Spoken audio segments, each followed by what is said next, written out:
है photo electric effect में, और आप वहां पर इसका बहुत ज्यादा यूज करते हैं। तो आइए देखते हैं बाकी बातें। तो देखिए यहां पर कैसे बोहर मॉडल है हमारा। एक इलेक्ट्रॉन है जो रिवॉल्व करता रहता है डिफरेंट ऑर्बिट्स में, और यह जो आप देख रहे हैं यह सब डिफरेंट वेवलेंथ है, डिफरेंट डिफरेंट कलर के वेवलेंथ है, red, blue, yellow, green etcetera.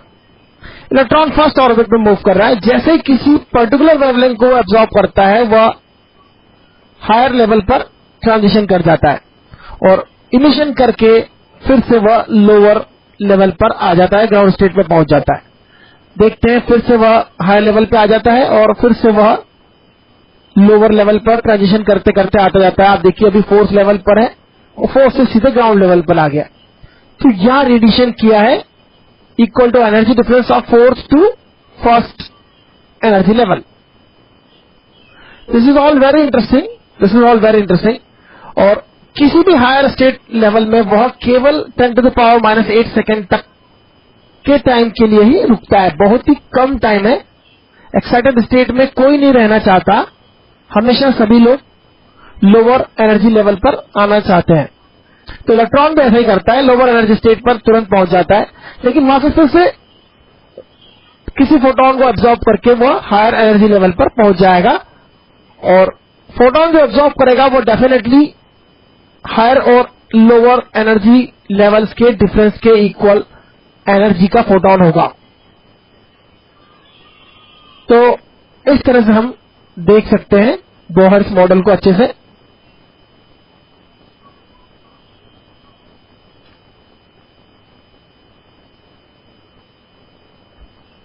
Limitations of Bohr's model.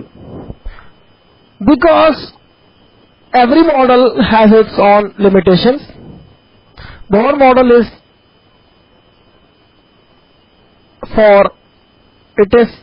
fine for H atom and H-like atom. It gives correct values of Lyman-Baumann-Paschen-Fracker series. Practical values agrees with Bohr's values. It is not able to explain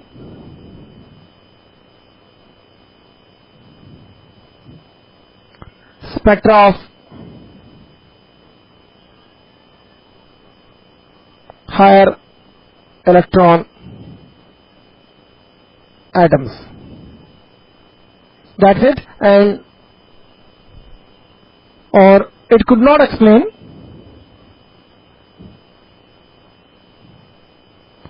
fine spectra. लेकिन जितना भी करता है, it is fine for H-like and H-like atom, H atom and H-like atoms only. लेकिन जितना भी explanation है, Bohr's model is ultimate. उन्होंने कैसे फाइंड किया था MVR = NH/2π, ये मेरे लिए आज भी एक मिस्ट्री है। इसके लिए हायर लेवल बुक्स पढ़ना होगी, लेकिन डी ब्रॉगली हाइपोथेसिस से भी यह प्रूव हो जाता है। तो इसके बाद जब डी ब्रॉगली का वेव मॉडल आता है तो वह भी लो लेवल तक हम सॉल्व कर सकते हैं, हायर लेवल तक सॉल्व नहीं कर सकते हैं। तो हाइड्रोजन एटम के लिए तो बहुत से मॉडल है। डी ब्रॉगली का वेव मॉडल भी आता है, जो कि सबसे एडवांस थ्योरी है वेव मैकेनिक्स में। Wave mechanics is the most advance thing. तो आगे देखते हैं हम। Ionisation potential and binding energy. किसी एटम में से इलेक्ट्रॉन को बाहर खींच लेना उसका आयनाइजेशन कहलाता है। अगर हमारा प्रोटॉन है, हाइड्रोजन की बात कर रहे हैं, इलेक्ट्रॉन है यहां पर हमारे पास, इस इलेक्ट्रॉन को प्रोटॉन से बिल्कुल दूर कर देना, आयनाइज कर देंगे हम, हाइड्रोजन आयन मिलेगा अब हमें। तो इसके लिए हमें जो पोटेंशियल अप्लाई करना होगा वह कितना होगा? सबसे पहले तो हम बात करते हैं what is binding energy. Binding energy, it is required energy to free the electron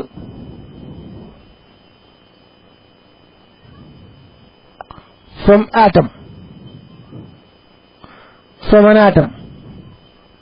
लेकिन जब कॉम्प्लेक्स एटम्स देखेंगे तो वहां फर्स्ट आयोनाइजेशन पोटेंशियल मिलेगा. पहले इलेक्ट्रॉन को निकालने के लिए आपको जितनी एनर्जी चाहिए फर्स्ट आयोनाइजेशन एनर्जी होगी, उसके corresponding potential first ionization potential कहलाता है. इसी तरह से सेकंड इलेक्ट्रॉन को निकालने के लिए, सेकंड आयोनाइजेशन करने के लिए आपको सेकंड आयोनाइजेशन पोटेंशियल चाहिए, सेकंड आयोनाइजेशन एनर्जी सप्लाई करना होगी.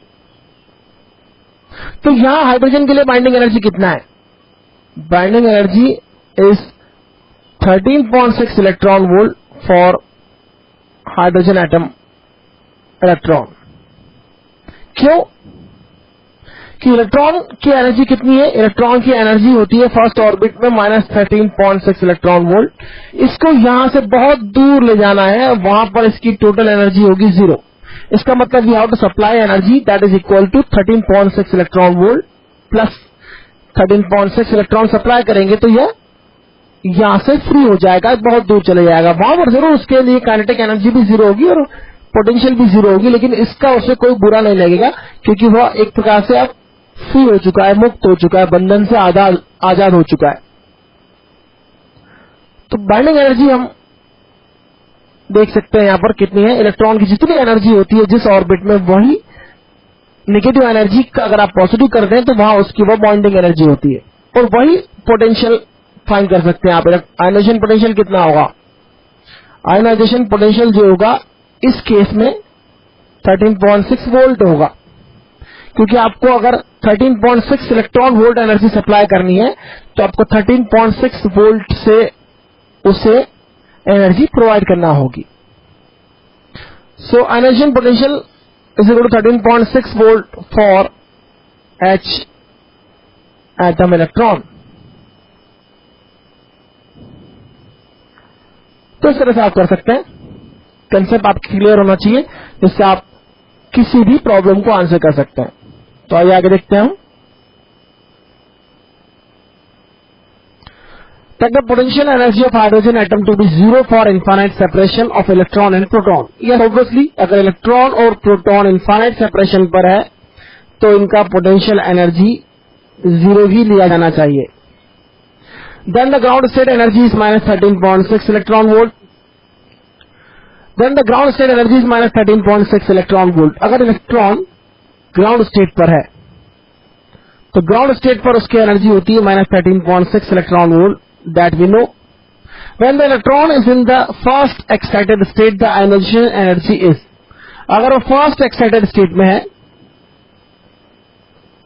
तो वह सेकंड ऑर्बिट में है इसका मतलब, और यहां एनर्जी होती है 3.4 electron volt. That is what E2, that is the energy in second orbit, that is 13.6 electron volt divided by 2 square, that is -13.6 divided by n square, n is 2 here. The first excited state, that means the level number 2, n is 2. So this is -3.4 electron volt, we know that. तो यहां पर अगर electron है तो उसे infinite पर ले जाने के लिए आपको कितना एनर्जी प्रोवाइड करना पड़ेगा? उससे 3.4 इलेक्ट्रॉन वोल्ट प्रोवाइड करना पड़ेगा, ताकि 3.4 जो नेगेटिव है वह प्लस 3.4 से एड अप हो जाए तो टोटल एनर्जी इन्फिनिटी पे कितनी हो जाएगी? 0. तो यहां से उसे आयनाइज करने के लिए आपको 3.4 इलेक्ट्रॉन वोल्ट एनर्जी की जरूरत है. यहां से आयनाइज करने के लिए आपको 13.6 इलेक्ट्रॉन वोल्ट की जरूरत है. तो जितना बाइंडिंग एनर्जी होता है आयोनाइजेशन एनर्जी उतना ही होता है. Ionisation energy is equal to the binding energy, and binding energy is equal to negative of the total energy.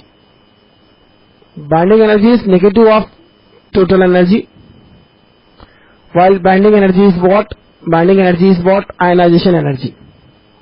This is the simple things to remember.